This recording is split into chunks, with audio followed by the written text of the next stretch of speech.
Bonjour à tous, c'est vraiment une interview exceptionnelle que je vous propose aujourd'hui, celle de Didier Garofalo, l'homme que vous allez voir dans un instant, qui va répondre à nos questions. Eh bien cet homme, pour la Minute de Ricardo, dispose, tenez-vous bien, de la liste des 160 000 francs-maçons de France. Pour vous, monsieur Garofalo, première question, la franc-maçonnerie, c'est vraiment la peste d'aujourd'hui. Ben, effectivement, tout d'abord bonjour, merci Monsieur Boutry, puisque vous aviez déjà fait des vidéos me concernant quand j'étais en garde à vue, et j'ai gagné la partie puisque j'ai moi-même déposé des plaintes, bien entendu c'est par rapport avec les 160 000 francs-maçons que je détiens les listes entières. Parce que vous êtes embêté, s'il faut le dire aux téléspectateurs. Oui, ben je suis embêté normal. Le combat, c'est 30 ans. Ceux qui me connaissent, qui me suivent, savent que je me suis présenté aux élections à Monaco, qu'ils m'ont incarcéré, que j'ai gagné la partie parce que c'était un procès politique. Vous allez sur refus d'extradition de la Monégasque sur Google. Vous voyez, j'ai été mis en garde à vue pour les dossiers du Rocher. D'ailleurs, vous avez fait une vidéo remarquable quand j'étais en garde à vue. La police française est même étonnée comment vous êtes parvenu à savoir l'information. Moi, je ne le dirai pas. Vous non plus parce que c'est vos sources et ça ne me regarde pas. Mais en tout cas, vous m'avez bien servi parce que ça m'a permis de leur faire peur et parce qu'ils voulaient bien entendu mais encore m'incarcérer et me faire porter le chapeau parce que quand on touche cette république franc-maçonne, et je réponds à votre question, aujourd'hui la France elle est tenue de droite, de gauche, du centre, cherchez pas à comprendre la politique, c'est pas mon problème, moi je suis un vrai résistant, pas un résistant de rigolade, c'est eux qui détiennent la France, tous les postes. Avocats, notaires, bâtonniers, dans des assurances, experts judiciaires, dans la police, dans la DGSI qui est mise en cause et DGSE là pour la fameuse loge Arthur, à tort, si je ne me trompe pas, où ils voulaient faire des tentatives de meurtre. Non mais attendez, on croit rêver. Donc là, ils passent en procès. Ces gens-là sont très dangereux, donc ils veulent me faire taire. Alors, je vais vous faire voir. Alors, oui, vous allez nous montrer ça dans un instant, mais quand vous dites ils veulent nous faire taire, c'est-à-dire qu'ils sont prêts à employer tous les moyens pour acheter votre silence? Ah ben écoutez, moi je ne peux pas dire tout ce que je vis, donc ceux qui me connaissent savent que je suis vraiment de 30 ans de combat, puisque j'ai rencontré le procureur en 1989, M. Éric de Montgolfier, j'ai fait tomber des têtes, le doyen des juges Jean-Paul Renard, Bernard Oringo, le grand commissaire de police, l'abbé des affaires, je suis passé des centaines de fois à la télévision, envoyé spécial entre autres, en 2001, donc je n'ai peur de rien, tout le monde le sait. Malheureusement, aujourd'hui, ce que je dénonçais à 30 ans, ça se produit pour vous, mesdames et messieurs. La pauvreté, la précarité, ils commettent des infractions pénales gravissimes et ils ne vont jamais, en prison, ces gens-là. Par contre, quand vous êtes petit, là, ils ont peur de rien. Alors, la guerre, en tout cas qui est la vôtre, on l'aura bien compris, c'est celle contre la franc-maçonnerie.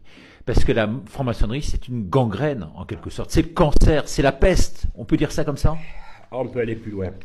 Moi, j'ai vécu des choses que si je devais faire un livre, c'est pas un livre, c'est des tomes. Et c'est des articles de presse que vous pouvez aller sur Google, vous faites Didier Garofalo et vous voyez ce que j'ai vécu. Mais de 1993 jusqu'à aujourd'hui, c'est 30 ans de combat. Et quand je le dénonçais à l'époque, on me disait ah celui-là, bon. Et aujourd'hui, le problème numéro un que vous avez tous, c'est avec les francs-maçons. Ces gens-là, c'est les sataniques, des pédophiles. Ils sont très dangereux. Regardez-les à la télé. Vous avez Barnier. Barnier, le Premier ministre, est franc-maçon? Oui, franc-maçon plein pot. Donc je voulais le dire parce que j'allais le dire dans mes prochaines vidéos, mais je vous donne l'exclusivité. Je vais donner l'exclusivité dans mes prochaines vidéos à vous donner les noms de... Parce qu'on savait que son père l'était, on savait que sa mère était catholique de gauche, mais lui est franc-maçon. Mais oui, ça me plaît de dire catholique. Les catholiques, aujourd'hui, il y en a des que moi je suis catholique, mais je ne suis pas franc-maçon. On me l'a proposé jamais de ma vie. Je suis un simple catholique, je ne vais pas tous les jours à la messe, attention, mais je suis croyant. Voilà, tout simplement, et je respecte les autres croyances, tant que ça soit modéré, qu'on ne va pas à la guerre et qu'on ne s'insulte pas. Ça s'appelle la démocratie et le respect des êtres humains. Mais les francs-maçons, c'est pas... Vous savez, ils ont peur d'un mot. Retenez-vous bien ce mot. Ce sont des cafards. Les cafards, je les écrase.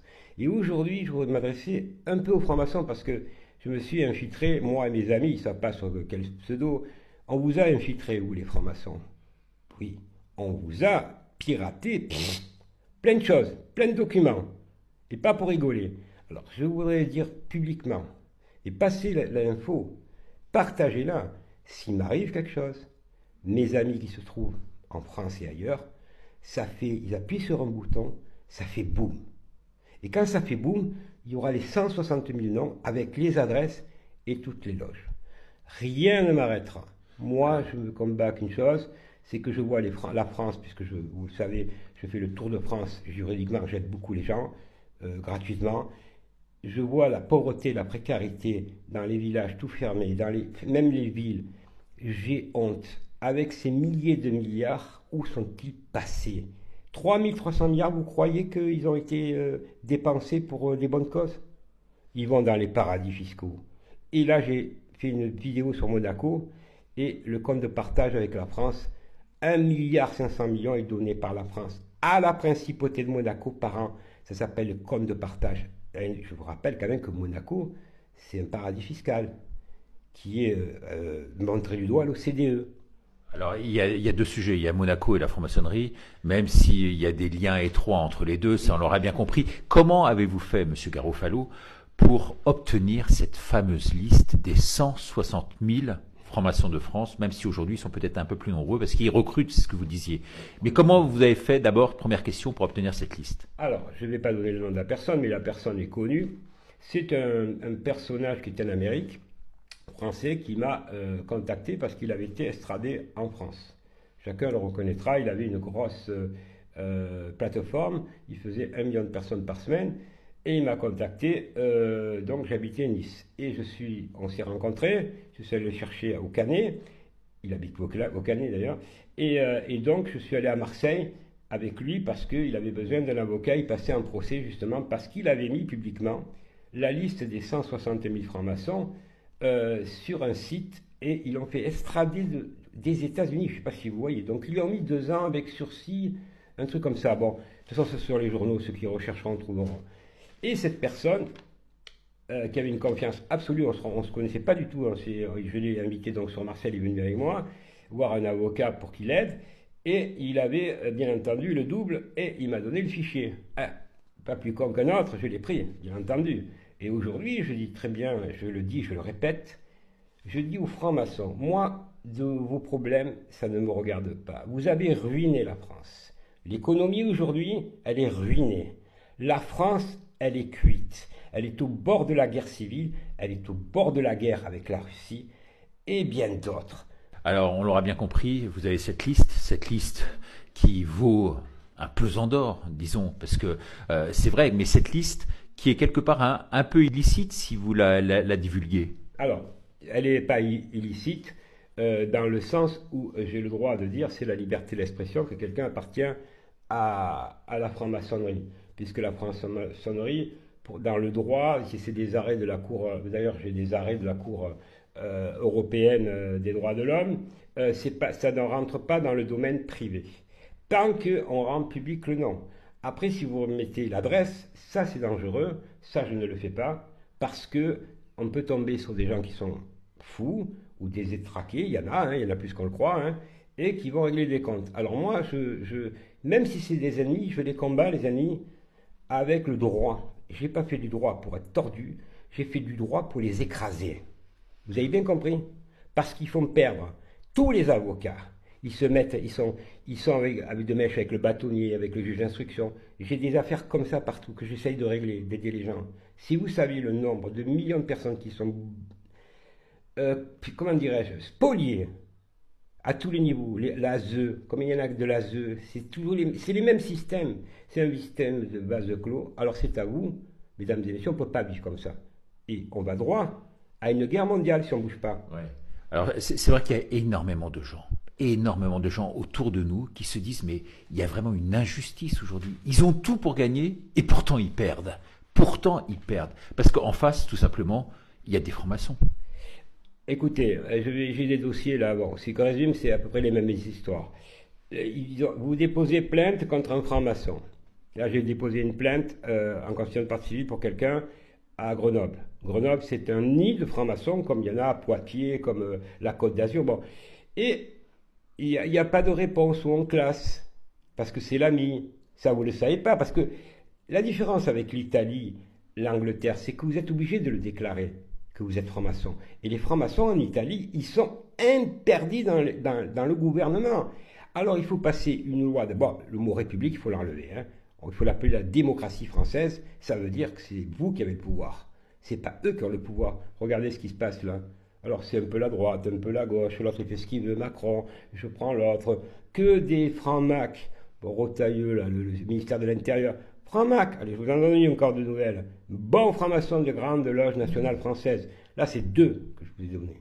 Je vais vous donner toute la liste. Parce qu'il y a le gouvernement, puis il y a les autres. Ça intéresse beaucoup les gens. On savait que dans le gouvernement de François Hollande, notamment, il y avait quasiment tous, il y en avait 2 ou 3 qui n'étaient pas francs-maçons. Là, dans ce gouvernement-là, vous avez sûrement regardé les noms de près. Et il y en a combien sur les 37 qui ne le sont pas? Alors, il y en a au moins, alors je vais vous dire à peu près 70%. Donc le reste, c'est que les petits postes subalternes, les petits ministères de rien du tout, là, les craquettes Golac, ils ont le droit à rien. Ce qu'il faut savoir, c'est qu'il y a deux francs-maçonneries. Grand Orient de France, très puissant, c'est eux qui font les lois, les GTB, tout ça. C'est pas mesdames et messieurs, les députés qui les font. Je suis bien placé pour parler parce que j'ai un document là que je vous ferai voir. Moi, j'ai fait Garofalo-Didier, écoutez bien, des propositions de loi qu'on a pris. Lesquelles? Là, 2 propositions de loi. Sur les animaux, j'étais à la fac de droit, on m'a demandé, il faut changer le statut des animaux et que ce soit des êtres sensibles. Donc, les êtres sensibles des animaux, c'est Garofalo. Parce que j'ai adressé ça à 30 millions d'habits. Après, pour le pénal, c'est toujours Garofalo. Et je l'ai fait gratuitement. Pour la cause animale, comme je peux le faire pour les enfants, pour tout le monde. Ces gens-là ne font pas de loi, les députés. C'est des rigolos. C'est le Grand Orient, réveillez-vous, qui fait les lois sur tout, le wokisme. L'autre, comment il s'appelle, ministère de la Justice, là, qui est connu, qui va à Monaco, là, Dupond-Moretti, connu. Il a défendu un client que je connais de Monaco, il a volé 200 millions d'euros, et il va nous pleurer aujourd'hui, c'est un franc-maçon. Grand Orient de France, mesdames et messieurs. Alors il y a Grand Orient et GNF, c'est pareil. Grande Loge nationale française, qui elle est plutôt dans le sud. Elle est beaucoup de Nice, Cannes, Perpignan, tout ça, ils se sont partagés le gâteau, ça veut dire le commerce, les tribunaux de commerce, tout ça, ça c'est eux, et à haut les lois à Paris, ça c'est Madame Hidalgo, qui fait franc-maçon, je vous donne l'info, Rachida Dati, franc-maçon de la même loge, ils font semblant de se disputer, je fais semblant devant les caméras, mais regardez quand même une chose, ils s'invitent tous, ils sont toujours à la même télé, c'est en boucle.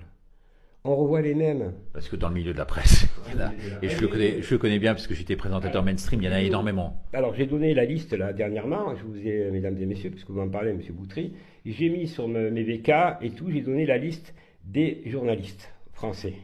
Une partie. Franc-Mac, plein pot. Voilà. Droite, gauche, alors il y en a un peu de droite, un peu de gauche, mais ils sont tous. Hein.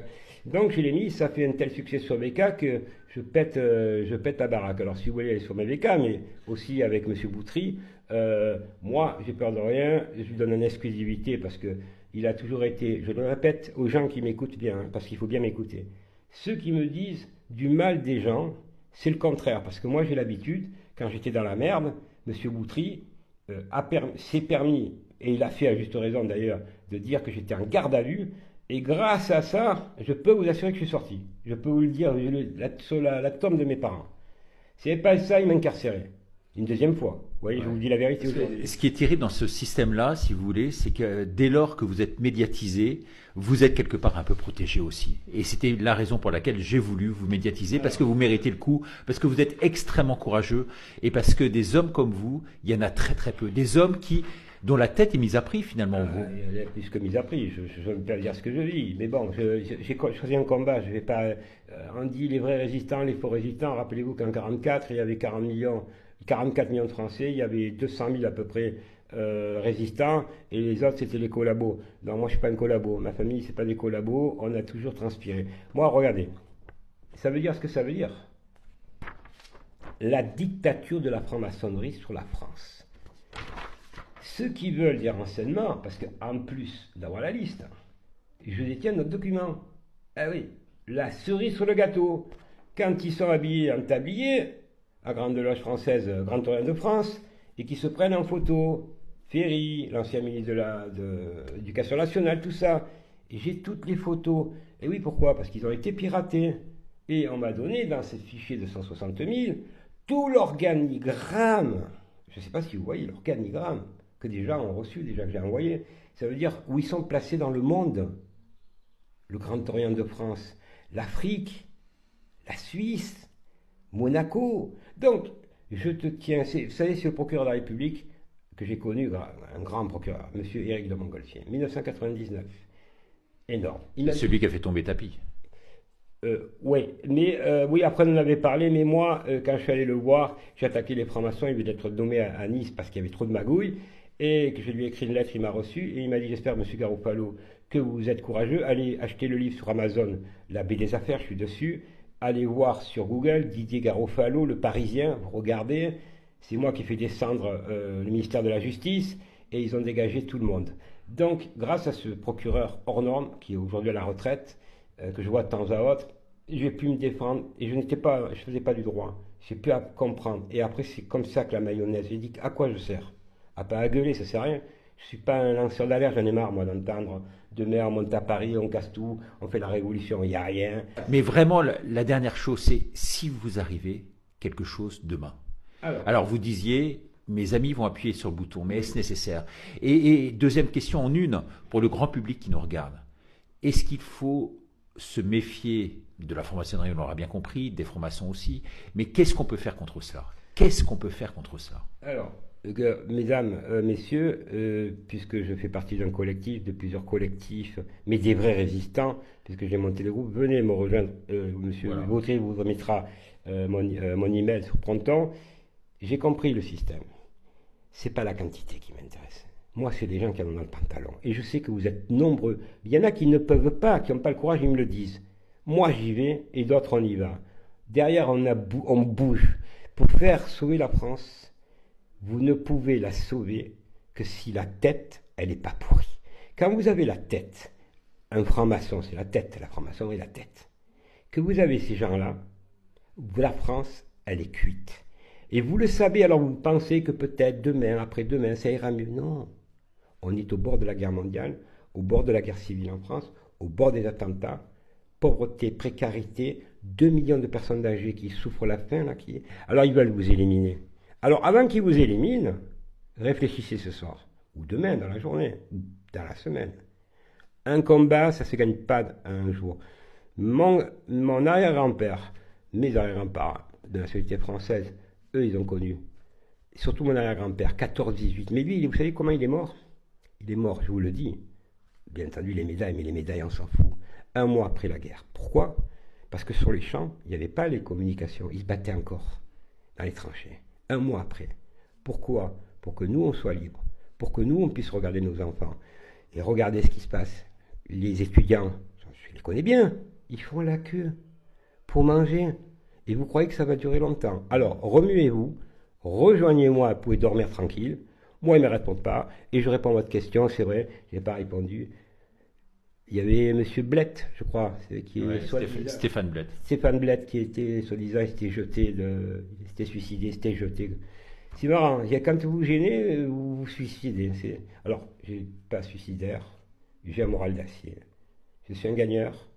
Mes amis balanceront le missile où il faut, quand il faut, partout dans le monde. J'ai bien dit partout dans le monde. Hein.